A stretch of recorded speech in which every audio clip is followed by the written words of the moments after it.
रात के 11 बज रहे थे। सड़कें सन्नाटे में डूबी थीं। हर तरफ खामोशी का आलम था। लेकिन शहर के एक पॉश इलाके में एक फ्लैट की बालकनी से एक अजीब सा मंजर देखा जा सकता था। एक नौजवान लड़की सिर पर दुपट्टा डाले कोई धार्मिक किताब पढ़ रही थी। उसके चेहरे पर रौनक थी, सुकून था, लेकिन आंखों में एक छुपी हुई उदासी थी। इस इमारत की दूसरी मंजिल से तेज आवाज में गाने बज रहे थे। एक औरत हंसते हंसते फोन पर बात कर रही थी। हाथ में कॉफी का मग और चेहरे पर फाउंडेशन की परतें जमी हुई थीं। ये उर्वशी थी, पायल की भाभी, जो अपनी खूबसूरती और पैसों पर बहुत घमंड करती थी और पूजा पाठ को सिर्फ बुद्धिहीन औरतों का काम समझती थी। पायल, जो तकरीबन 23 साल की थी, माँ बाप के देहांत के बाद अपने बड़े भाई के साथ रहने लगी थी। माँ बाप ने उसे अच्छी शिक्षा दी थी, छोटों बड़ों का आदर करना सिखाया था और सबसे बढ़कर भगवान से किस तरह खुद को जोड़कर रखना है ये भी सिखाया था।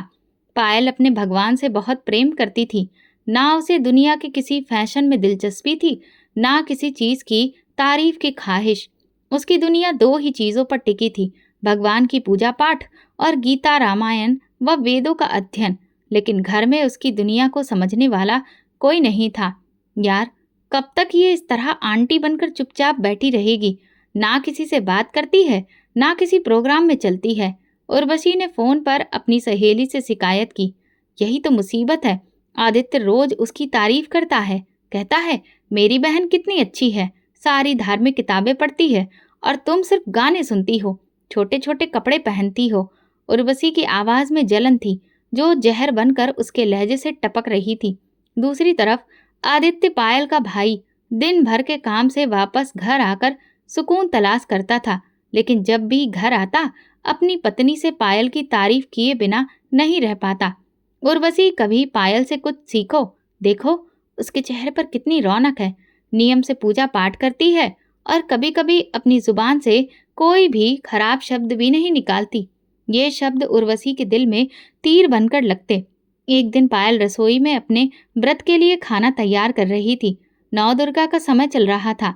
तभी उर्वशी रसोई में आई, हाथ में मोबाइल और चेहरे पर गुस्सा। तुमसे किसने कहा कि नवदुर्गा के समय सब कुछ तुम ही तैयार करो? तुम कोई नौकरानी हो क्या? पायल ने नरमी से कहा, भाभी, मुझे ये सब करना अच्छा लगता है। अच्छा लगता है या फिर दिखावा करती हो ताकि मेरे पति को ये लगे कि तुम मुझसे बेहतर हो? पायल ने कभी नहीं सोचा था कि उसकी अच्छाई को इस तरह भी देखा जा सकता है। शाम की पूजा के बाद आदित्य खाने की मेज पर पायल की तारीफ करने लगा। वाह पायल, बहुत अच्छा खाना बनाया है, तुम्हारे हाथों में जादू है। उर्वशी ने मुस्कुराकर देखा, लेकिन उसके दिल में आग भड़क उठी थी। अंदर ही अंदर वो सोचने लगी, अगर मैंने कुछ नहीं किया तो ये लड़की मेरी जिंदगी तबाह कर देगी, मेरे पति का सारा ध्यान छीन लेगी, मेरी कोई अहमियत नहीं रह जाएगी। उस रात उर्वशी देर तक जागती रही। उसके मन में कई तरह की योजनाएं बनती रहीं। उसे अब पायल की सादगी से नफरत हो चुकी थी। उसे वो सब एक दिखावा लगने लगा था। अगली सुबह पायल हर रोज की तरह मंदिर के सामने बैठकर रामायण पढ़ रही थी। उसी वक्त आदित्य उठा और यह सब देखने लगा। कुछ पल वो दरवाजे पर खड़ा रहा, फिर धीरे से मुस्कुराया और मन ही मन कहा, भगवान तुम्हारा शुक्र है कि तुमने मुझे ऐसी बहन दी है। लेकिन वो नहीं जानता था कि उसी पल उसकी पत्नी दरवाजे के पीछे छिपी हुई ये सब देख रही थी और उसकी नज़र में पायल का पूजा पाठ करना सिर्फ एक धोखा था। उसी दिन शाम को उर्वशी ने पहली बार अपने दिल की बात अपनी माँ को फ़ोन पर बताई। माँ, मुझे लगता है आदित्य की बहन मेरे पति को मुझसे दूर कर रही है। वो हर बात में उसकी तारीफ करता है। मैं बहुत थक गई हूँ। काश आदित्य को उसकी सच्चाई दिखे, वरना मेरी शादी हाथ से निकल जाएगी। ये शब्द उर्वशी के लिए वो चाबी साबित हुए जो एक अंधेरे दरवाजे को खोलने वाली थी। रात का पिछला पहर था, मगर उर्वशी के मन में एक पल के लिए भी सुकून नहीं था। वो करवटें बदलती रही। उसके दिल में एक ही ख्याल था, अब पायल को सबकी नज़रों से गिराना है, खासकर आदित्य की नज़रों से। अगली सुबह उर्वशी ने रोज की तरह नाश्ता बनाया, लेकिन आज उसके रवैये में नरमी थी। उसने पायल से प्यार भरे लहजे में कहा, जिससे पायल थोड़ी हैरान हुई, मगर वो अपनी भाभी की बातों का बुरा नहीं मानती थी। पायल, छत पर जाकर कपड़े डाल दो, रस्सी पर धूप अच्छी निकली है, जल्दी सूख जाएंगे। उर्वशी ने धीरे से कहा। पायल मुस्कुराकर बोली, जी भाभी, मैं अभी डाल देती हूँ। वो धीमे कदमों से ऊपर गई, चेहरे को दुपट्टे से ढक लिया और कपड़े हाथ में लिए रस्सी पर लगाने लगी। हल्की हल्की हवा चल रही थी, आसमान पर हल्के बादल थे। वो अपनी धुन में मगन थी। नीचे उर्वशी की आंखों में अजीब सी चमक थी। उसने तुरंत मोबाइल उठाया और आदित्य को कॉल मिलाई। आदित्य ऑफिस जाने से पहले कमरे में ही मौजूद था। आदित्य, ऊपर छत पर देखो, तुम्हारी बहन बराबर वाले लड़के को चक्कर चलाने के लिए देख रही है। मैं रोज देखती हूँ, लेकिन आज तो हद हो गई। वो छत पर है और वो लड़का दूसरी छत पर खड़ा है। कुछ गड़बड़ है। आदित्य का दिल जैसे धड़कना भूल गया। वो बिना कुछ कहे गुस्से में ऊपर की ओर दौड़ा। उर्वशी पीछे से अपनी आंखों में सुकून लिए मुस्कुरा रही थी। जैसे ही आदित्य छत पर पहुंचा, उसकी सांसें उखड़ गईं, मगर सामने का दृश्य बिल्कुल अलग था। पायल रस्सी पर कपड़े फैला रही थी, चेहरा दुपट्टे से और नजरें झुकी हुई थी। दूसरी छत पर पूरी तरह से खाली थी। ना कोई लड़का था, ना कोई आवाज। वो पल जैसे आदित्य को थाम गया। वो वहीं खड़ा रहा। कुछ देर तक वो पायल को देखता रहा। पायल ने जब भाई के कदमों की आहट सुनी तो तुरंत पीछे हटकर शर्म से नीचे देखने लगी। भैया, कुछ चाहिए था? आदित्य के दिल में एक अजीब सी शर्मिंदगी थी। वो चुपचाप नीचे लौट आया, लेकिन उसका गुस्सा अब किसी और पर था। जैसे ही वो नीचे पहुंचा, उर्वशी बेचैनी से उसका चेहरा देखने लगी। क्या देखा? बोलो, तुम्हारी बहन की असलियत तो सामने आ गई ना? उर्वशी ने ताना मारा। आदित्य दीवार पर हाथ मारते हुए गुस्से से बोला, शर्म करो उर्वशी, तुम्हें क्या हो गया है? वहां कुछ भी नहीं था। मेरी बहन चेहरा ढककर सिर्फ कपड़े डाल रही थी। ये कैसा इल्जाम लगाया है तुमने? क्यों? तुम्हारी सोच इतनी गंदी हो गई है। उर्वशी की आंखों में जैसे शोले भड़क उठे, लेकिन वो जानती थी कि सच क्या था, इसीलिए चुप रही, मगर अंदर ही अंदर जलती रही। पायल जब नीचे आई तो उर्वशी का चेहरा लाल हो चुका था। वो बिना कुछ कहे किचन में चली गई। पायल को अंदाजा हो गया था कि कुछ अजीब जरूर हुआ है, लेकिन वो जानती थी कि खामोशी ही उसका असली हथियार है। शाम को आदित्य ने जब तन्हाई में पायल से पूछा, पायल बेटा, तुम कुछ छुपा तो नहीं रही? अगर कोई बात है तो मुझे बताओ, मैं तुम्हारा भाई हूँ। पायल की आंखों में नमी आ गई, मगर आवाज में मजबूती थी। भैया, मुझे भगवान के बाद आप पर ही तो भरोसा है। मैं ऐसी वैसी कोई हरकत के बारे में सपने में भी नहीं सोच सकती। अगर कभी गलती हो भी जाए तो सबसे पहले आपको ही बताऊंगी। आदित्य की आंखें नम हो गईं। उसने पायल के सिर पर हाथ रखकर कहा, मैं जानता हूँ, मेरी बहन का दामन पाक है। किसी के झूठे शब्द मेरे यकीन को कमजोर में नहीं कर सकते। उस रात उर्वशी ने सोचा था कि शायद उसका वार कामयाब होगा, मगर जो बात झूठ पर टिकी हो, वो सच के सामने हमेशा हार जाती है। इस नाकामी ने उर्वशी के दिल में एक और जहर भर दिया था, और इस बार वो जहर और भी ज्यादा खतरनाक होने वाला था। किचन में आज पहले से ज्यादा खामोशी थी। दोपहर का वक्त था। धूप खिड़की के पर्दों से छनकर चूल्हे पर पड़ रही थी। उर्वशी सब्जी काट रही थी और पायल रोटियां बनाने की तैयारी कर रही थी। उर्वशी के चेहरे पर संजीदगी छाई थी। उसने आज दिल में कुछ ठान लिया था। पिछली कोशिश में वो बुरी तरह नाकाम हुई थी। पायल का कद कम होने की बजाय आदित्य की नजरों में और बढ़ गया था। उर्वशी ने चूल्हे पर कढ़ाई रखी, नमक का डिब्बा खोला और 2 चम्मच भरकर कढ़ाई में डाल दिया। फिर मिर्च निकाली और बिना नापे 2 चम्मच उसमें भी डाल दी। कढ़ाई से तेज खुशबू के साथ तीखी मिर्च की महक उठने लगी। पायल ने जब सब्जी की खुशबू महसूस की तो हैरत से बोली, भाभी, लगता है मिर्च थोड़ी तेज हो गई है। उर्वशी ने हल्की मुस्कान के साथ कहा, नहीं पायल, मैंने सब नाप कर डाला है, तुम्हें गलतफहमी हो रही है। पायल ने आगे कुछ नहीं कहा। शाम को जब आदित्य लौट कर आया तो उसने पहला निवाला खाया और फिर पायल की तरफ देखते हुए कहा, इसमें तो आज मिर्च बहुत ज्यादा है, इतनी तेज कि खाया ही नहीं जा रहा। इससे पहले कि पायल कुछ कहती, उर्वशी ने तुरंत बोलना शुरू कर दिया, आदित्य, मैंने तो सिर्फ रोटियां बनाई हैं, सब्जी तो पायल ने बनाई थी, शायद उससे गलती हो गई होगी। पायल ने आंखें झुका ली। वो समझ गई थी कि भाभी का इरादा क्या था, मगर उसने पलटकर कुछ भी कहने के बजाय शांत स्वर में भाई से कहा, मुझसे गलती हो गई, मैं आगे से ध्यान रखूंगी। आदित्य ने पायल की ओर देखा और बोला, लेकिन तुम तो रोटियां सेक रही थी ना? पायल ने मुस्कुराकर जवाब दिया, भाभी थोड़ा बिजी थी, इसलिए मैंने ही कहा कि मैं ही सब्जी बना लेती हूँ, लेकिन मसाले का मुझे अंदाजा नहीं रहा। आदित्य ने कुछ नहीं कहा, लेकिन उसके दिल में एक अजीब सी बेचैनी थी। उसे अच्छे से याद आया कि जब वो शाम को लौटा था तब उसने खुद पायल को रोटियां बनाते देखा था और कढ़ाई के पास तो उर्वशी खड़ी थी। कुछ तो गड़बड़ थी। अगले दिन आदित्य की तबीयत खराब होने की वजह से वो ऑफिस नहीं जा सका। दोपहर को अपने कमरे में आराम कर रहा था जब उसे किचन से कुछ बर्तनों की आवाज सुनाई दी। वो बिना आवाज किए उठा और किचन के दरवाजे के पास जाकर चुपचाप झांकने लगा। उर्वशी सामने चूल्हे पर खड़ी कढ़ाई में मसाले डाल रही थी और उसके हाथ में नमक का डिब्बा था और वो बार बार चम्मच से डालते हुए कह रही थी, थोड़ा सा नहीं, अब तो इसे और तेज होना चाहिए। आदित्य को आज मजा आना चाहिए। आदित्य के दिल में जैसे किसी ने कील ठोक दी हो। वो खामोशी से वापस पलटा, दिल में एक दर्द लिए। अब उसे पूरी तरह समझ आ गया था कि पिछली रात क्या हुआ था। रात के खाने में आदित्य ने सब्जी खाई, मगर इस बार वो जानबूझकर कुछ भी नहीं बोला, सिर्फ ध्यान से अपनी पत्नी को देखता रहा। उर्वशी ने महसूस किया कि आदित्य कुछ बदला बदला है, मगर वो समझी कि शायद तेज मसाले की वजह से वो चुप है। रात को आदित्य ने पायल को आवाज दी, यहाँ आओ बेटा, मुझे तुमसे बात करनी है। पायल कमरे में आई। आदित्य ने कहा, कल के खाने की बात सच बताओ, क्या तुमने सब्जी बनाई थी? पायल ने चुप्पी ओढ़ ली, फिर सर झुकाकर कहा, भैया, अगर मैं सच बताऊंगी तो घर का सुकून बर्बाद हो जाएगा और मैं नहीं चाहती कि आपका घर मेरी वजह से। आदित्य की आंखों में नमी थी। उसने कहा, तुम मेरे लिए चिंता मत करो पायल। जो लोग इल्जाम लगाकर दूसरों को गिराना चाहते हैं वो खुद गिर जाते हैं।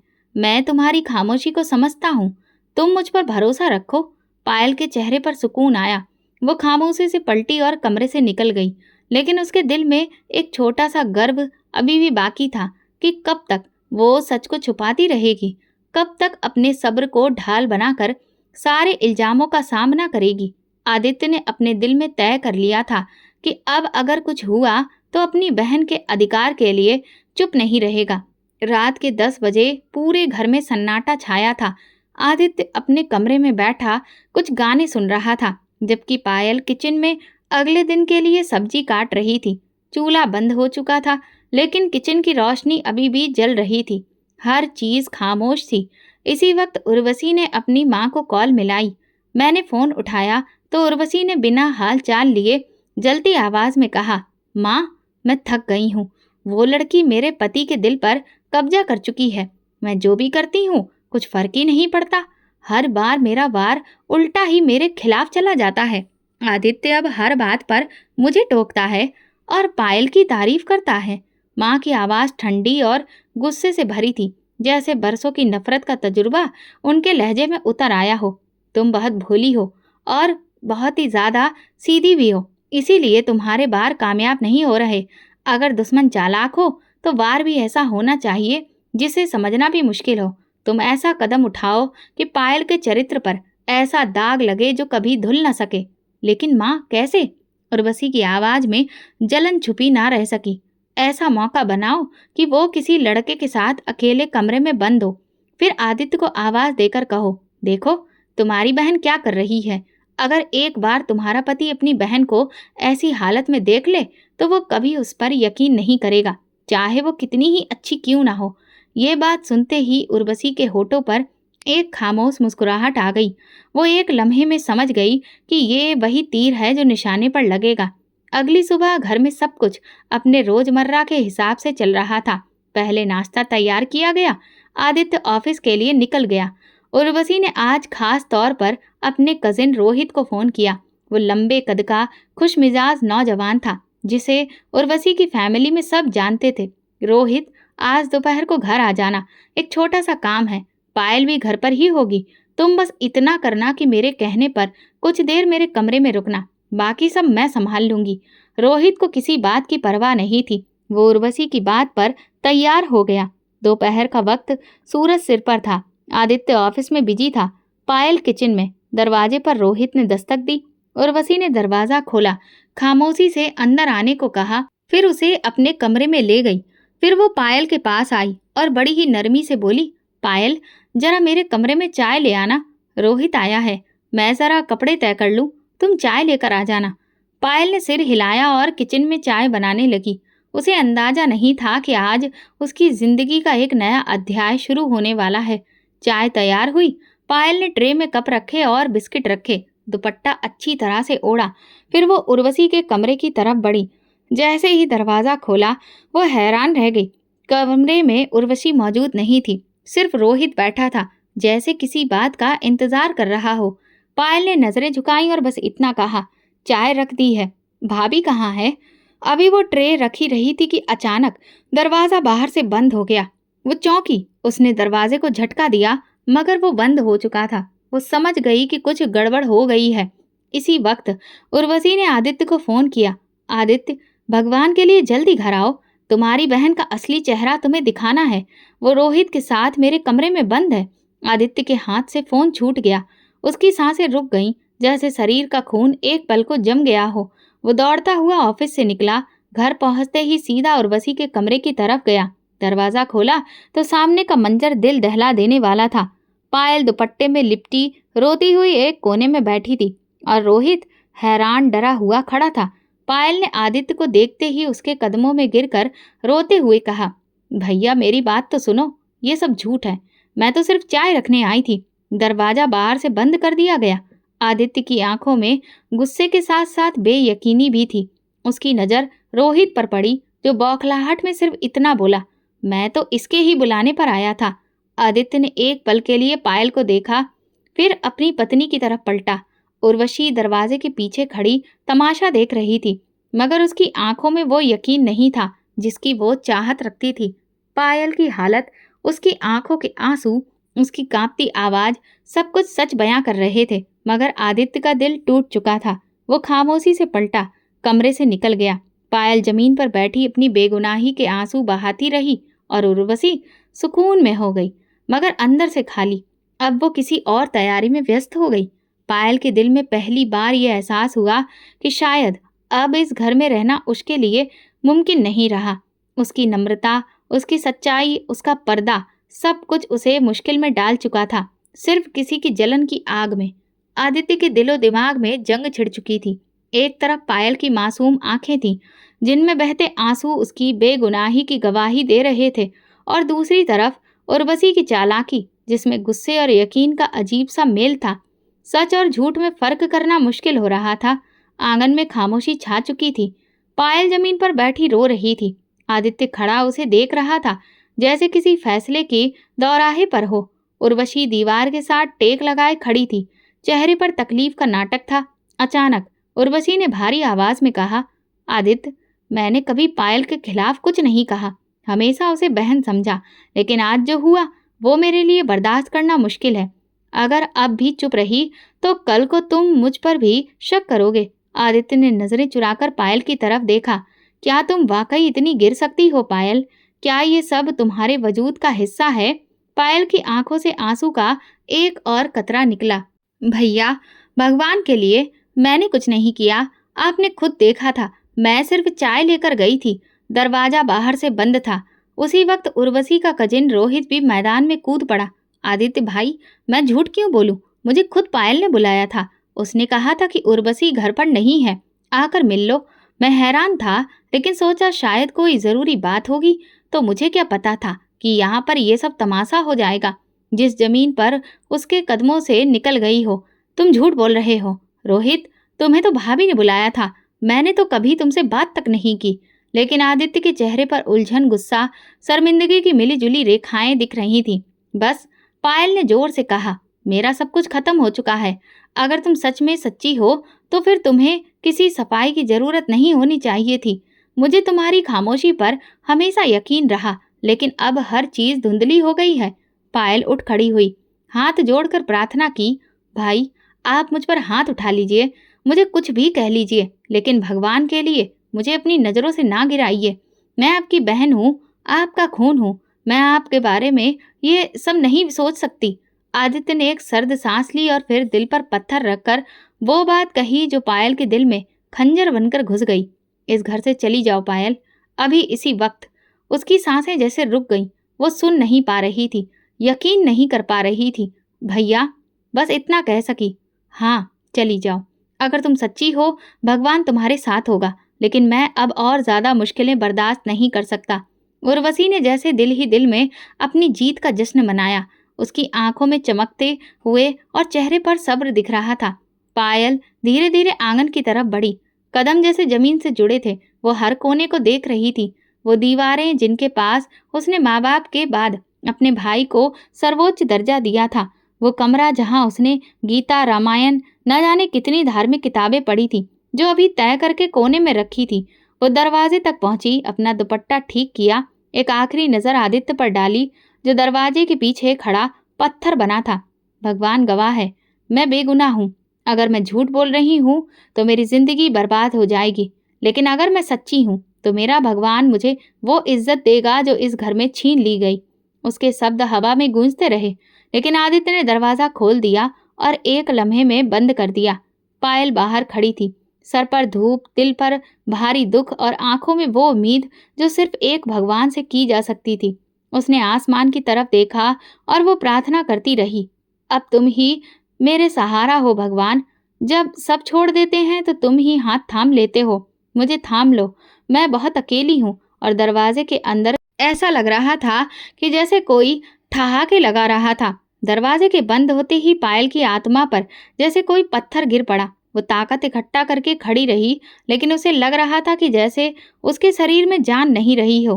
पीछे से दरवाजे की कुंडी घूमने की आवाज आई और फिर अंदर से हल्की गूंज उठी, जैसे उसके जख्मों पर नमक छिड़क गया हो।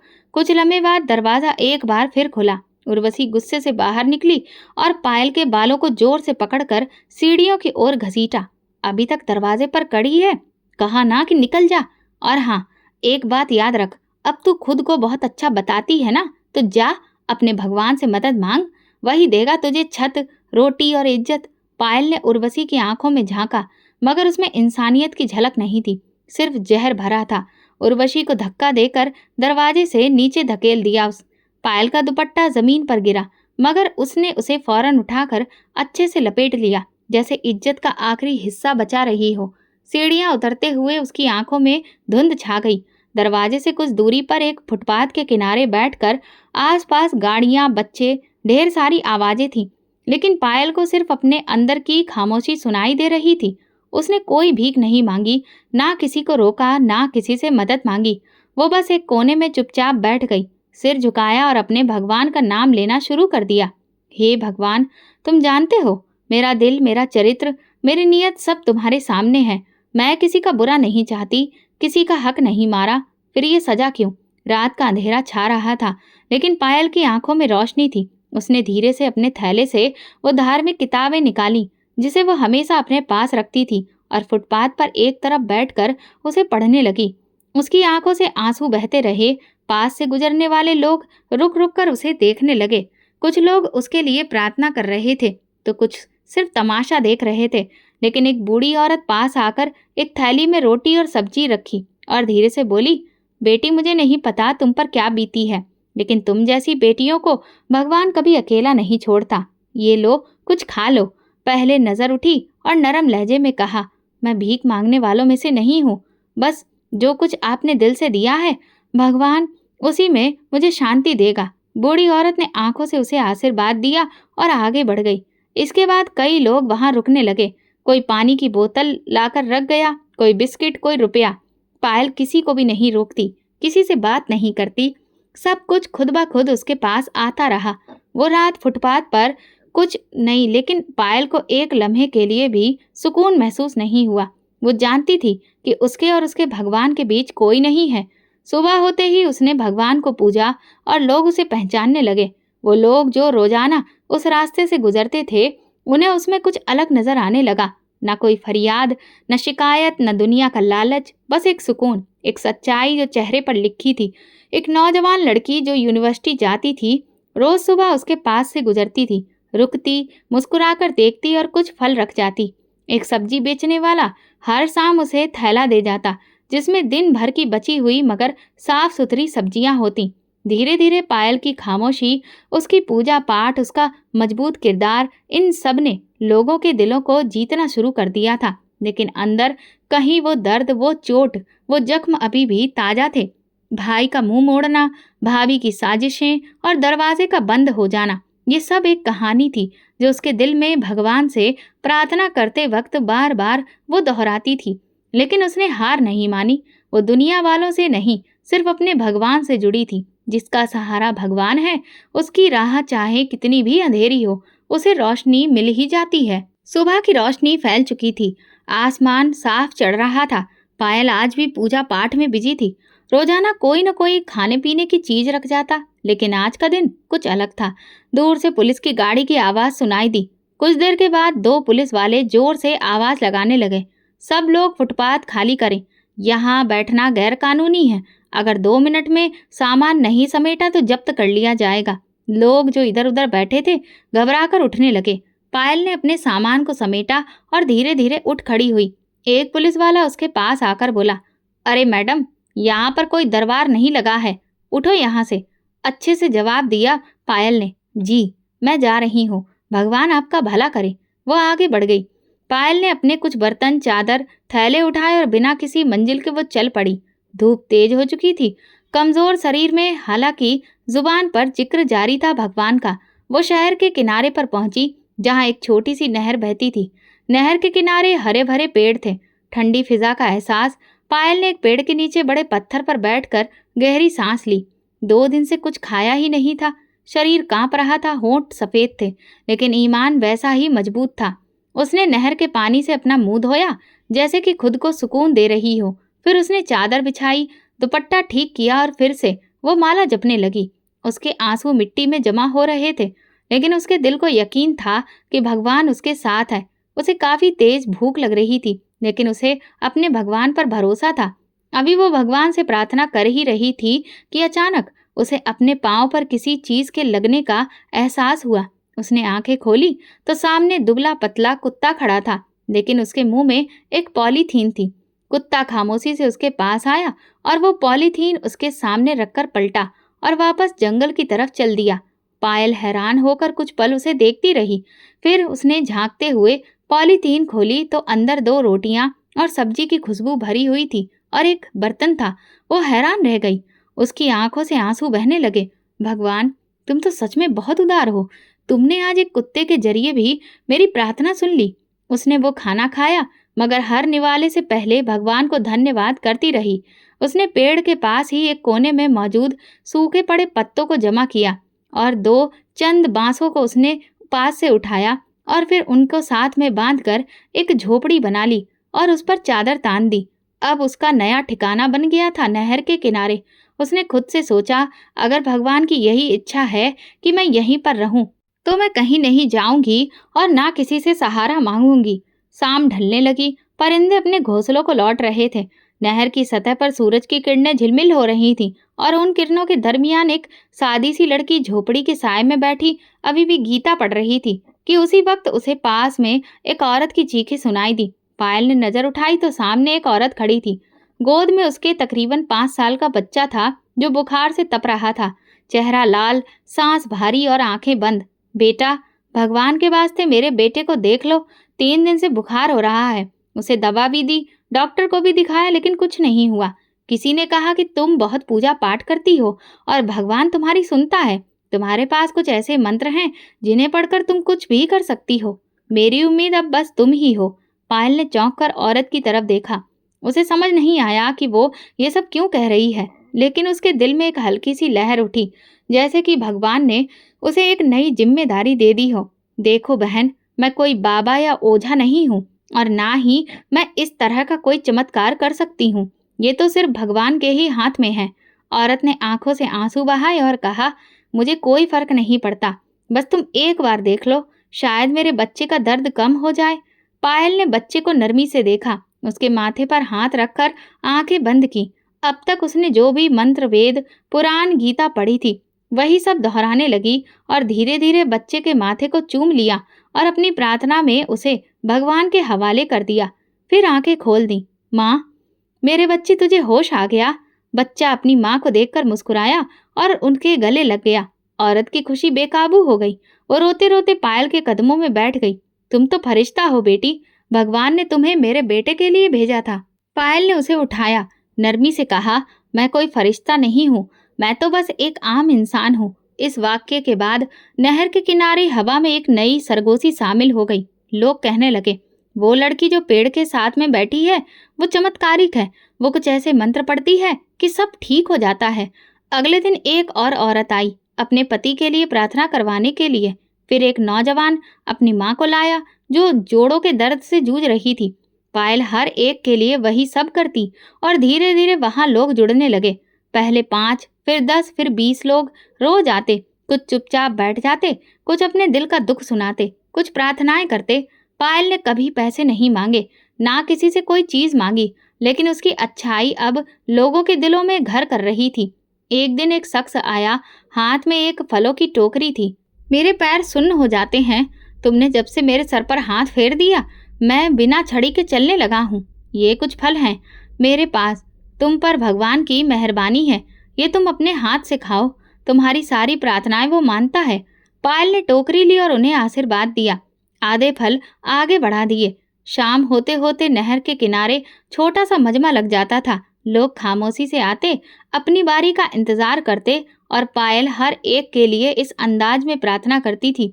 लेकिन इस शोहरत के साथ साथ कुछ लोगों की नजरों में अब जलन भी उतरने लगी थी। वहीं उर्वशी, जो शहर में अपनी मायके के घर आई थी, वहां पर वो अपनी सहेली से एक दिन मिलने गई और अपनी सहेली से सुन बैठी कि पायल नहर के किनारे लोगों को आशीर्वाद देती है। लोग उसके कदमों में गिर जाते हैं, उससे भीख मांगते हैं। उर्वशी के दिल में वही पुराना जहर उमड़ा। ये तो बर्बाद होने वाली थी, लेकिन ये तो अब किसी राजकुमारी की जैसी बन गई है। ये खत्म नहीं हुई, अब भी वक्त है। लेकिन पायल को उन बातों की परवाह ही नहीं थी। उसका भरोसा उसके भगवान पर था। उसका शहर में जिक्र जोर शोर से होने लगा था। लेकिन आज कुछ अजीब था। जब वो आखिरी मरीज को देख रही थी तो एक दुबली पतली औरत सर से पैर तक चादर में लिपटी हुई कुछ फासले पर खड़ी थी। चेहरा पूरी तरह से चादर में छुपा था, हाथों पर दस्ताने थे। क्या आप पायल हैं? उसकी आवाज धीमी, कांपती हुई और किसी गहरे दुख से भरी हुई थी। पायल ने सिर हिलाया। जी, बैठिए, क्या तकलीफ है? औरत कुछ देर चुप रही, फिर धीरे से बोली, मेरे चेहरे और जिस्म पर एक अजीब सी बीमारी है। शरीर गलने लगा है। डॉक्टर कहते हैं कि ये कोढ़ है। मैं हर जगह गई लेकिन कुछ फायदा नहीं हुआ। सुना है कि आप कुछ मंत्र पढ़कर सर पर हाथ फेरती हैं और भगवान का नाम लेती हैं तो चमत्कार हो जाता है। पायल ने सिर झुकाया। हाँ, ये सब भगवान की वजह से ही है। फिर उसने कुछ मंत्र पढ़े और अपना हाथ आगे बढ़ाया। चेहरा दिखाइए। लेकिन औरत ने झिझकते हुए अपनी चादर हटाई। पायल ने जैसे ही चेहरा देखा तो वो पल थमसा गया। आंखें फैल गईं, गला रुंध गया, हाथ कांपने लगे। वो चेहरा वही था जो कभी घमंड से चूर होकर बोलता था, जो नफरत से जहर उगलता था, जो उसकी भाभी का मान सम्मान कहलाता था। वो उर्वशी ही थी, लेकिन अब उसके चेहरे पर घमंड नहीं था, सिर्फ जख्म थे और खाल जगह जगह से गली थी। चेहरा पहचानना मुश्किल हो चुका था। आंखों में तकलीफ और शर्मिंदगी नजर आ रही थी। पायल की आंखों से अचानक आंसू बहने लगे। आवाज हलक में ही अटक गई। उर्वशी ने हाथ जोड़ लिए। आवाज में शर्मिंदगी थी। हाँ पायल, मैं हूँ तुम्हारी जालिम भाभी, जिसने तुम्हें घर से निकाला, तुम पर झूठे इल्जाम लगाए, तुम्हें दर बदर भटकने के लिए फेंक दिया। भगवान ने मेरी हर चाल का जवाब दिया। मैं कोड़ी हो गई हूँ। मेरा चेहरा सब गल गया, शरीर में गला लग गया और मेरे अपने मुझे छोड़ चुके हैं। पायल की आंखों में हैरत और दुख था। वो सोच भी नहीं सकती थी कि जो औरत कल उसे गालियां देकर घर से निकाल रही थी, आज उसी के कदमों में बैठी है। उर्वशी रोने लगी। पायल, भगवान के वास्ते मुझे माफ कर दो। मैंने तुम पर बहुत जुल्म किया, तुम्हें तुम्हारे भाई से दूर किया, तुम्हारे चरित्र पर उंगली उठाई। तुम चुप रही, सब्र करती रही और मैं समझती रही कि मैं जीत रही हूँ। लेकिन आज मेरा शरीर बोल रहा है। भगवान ने मुझे मेरे जुल्म की सजा दे दी। पायल ने आंखें बंद कर ली। दिल जैसे किसी कर्ज में डूबा हुआ था। फिर उसने धीरे से कहा, मैंने आपको कभी अपना दुश्मन नहीं समझा भाभी। आपके हर इल्जाम के बाद मैंने भगवान से प्रार्थना की कि वो आपको बुद्धि और सब्र दे। वो आगे बढ़ी। उसने उर्वशी के चेहरे पर हाथ रखा और फिर से कुछ मंत्र पढ़े। हे भगवान, अगर तुमने कभी भी मुझे सच्चा जाना हो तो तुम इस औरत को माफ कर दो। वो गुनाह कर चुकी है, मगर तुम बहुत दिलदार हो। उर्वशी रोते हुए उसके कदमों में गिर गई। मुझे अब घर की नहीं, तुम्हारे दिल की इजाजत चाहिए। मुझे माफ कर दो पायल। पायल ने उसे उठाया, सीने से लगाया। माफी मेरे बस में नहीं, वो तो भगवान के हाथ में है। मगर मैं दिल से तुम्हारे लिए प्रार्थना करती हूँ कि तुम्हें सुकून मिले। वो दिन सबके लिए सबक बन गया। वहां मौजूद हर शख्स की आंखें नम थीं।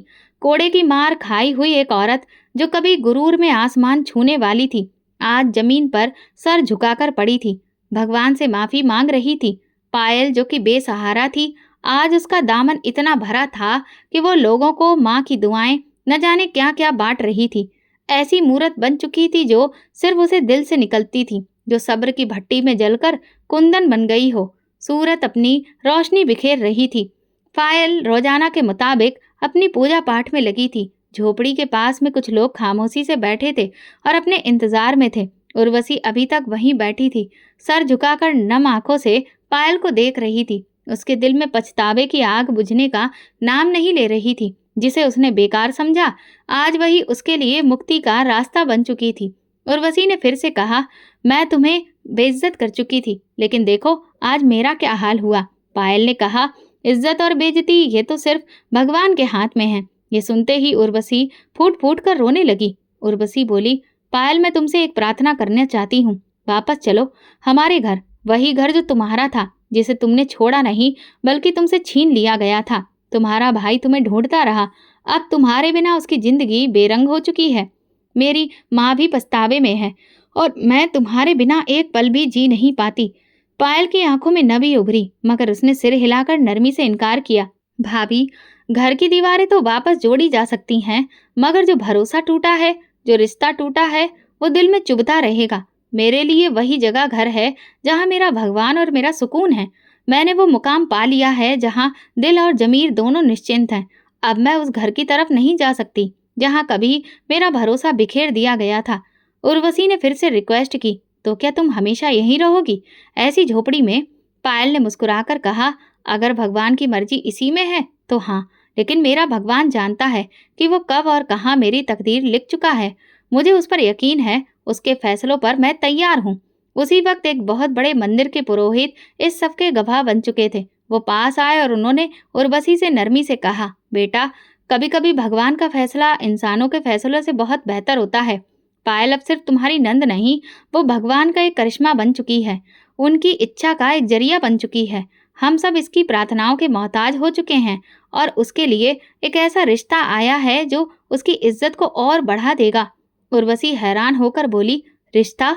पुरोहित जी ने कहा, हाँ, एक बहुत ही अच्छे और ऊंचे धार्मिक परिवार ने हमसे संपर्क किया।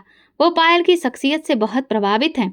उन्होंने कहा, अगर पायल राजी हो तो वो पूरी इज्जत के साथ उसे अपनाना चाहते हैं, न सिर्फ पत्नी के तौर पर बल्कि एक अच्छी हमसफर के तौर पर भी। पायल ने कुछ लम्हे खामोशी से सुने, फिर धीरे से कहा, अगर मेरे भगवान मुझे ये मुकाम दे रहे हैं तो मैं उनके इस फैसले पर भी राजी हूँ। मुझे इज्जत के साथ नई जिंदगी मिलेगी तो मैं इनकार नहीं करूंगी। और फिर इसके बाद उसकी शादी बहुत ही सादगी भरे तरीके से हो गई। शादी के बाद उसने सुकून से भगवान से प्रार्थना की, जिसने मुझे गुमनामी में भी इज्जत दी, बेघर होने पर भी सहारा दिया, मुझे बेइज्जत करने वालों के सामने भी ऊंचे कद का बनाकर रखा है। भगवान, मैं तुम्हारा जितना शुक्रिया अदा करूं वो सब कम है। तुमने ये साबित कर दिया है कि तुम्हारे भक्तों के लिए तुम्हारा दरवाजा हमेशा खुला है। उस वक्त लोगों की आंखों में आंसू थे और एक ही बात थी, ये वही पायल है जिसे लोगों ने दुत्कार दिया था, लेकिन भगवान ने उसका हाथ थामा। जिस परिवार ने उसका रिश्ता जोड़ लिया था, वो परिवार बहुत धार्मिक था, पूजा पाठ में सबसे आगे, और उन्हें पायल के लोगों के भलाई करने से भी कोई भी परेशानी नहीं थी। अब वो हजारों दिलों की उम्मीद और प्रार्थना बन चुकी थी। फिर एक दिन एक नौजवान लड़के ने उससे पूछा, पायल दीदी, आप इतने सब्र से कैसे जी पाई? लोगों ने तो आपको अकेला कर दिया था। पायल ने मुस्कुराकर कहा, तुम बस भगवान पर भरोसा रखो, वो तुम्हें कभी भी जमीन में गिरने नहीं देगा। जहां तुम्हारा सब साथ छोड़ देंगे, बस वहीं पर उसका भरोसा ही तुम्हारी असली ताकत बनेगा। और यही भगवान की इच्छा है और इसी में तुम्हारी असली कामयाबी है। तो दोस्तों, अगर आपको हमारी कहानी पसंद आई हो तो कमेंट करके ज़रूर बताएं। वीडियो को लाइक करें और ज़्यादा से ज़्यादा शेयर करें। अगर आप चैनल पर नए हैं तो सब्सक्राइब जरूर करें और हाँ, नोटिफिकेशन बेल जरूर दबाएं ताकि अगली अपडेट सबसे पहले आपको मिले। धन्यवाद।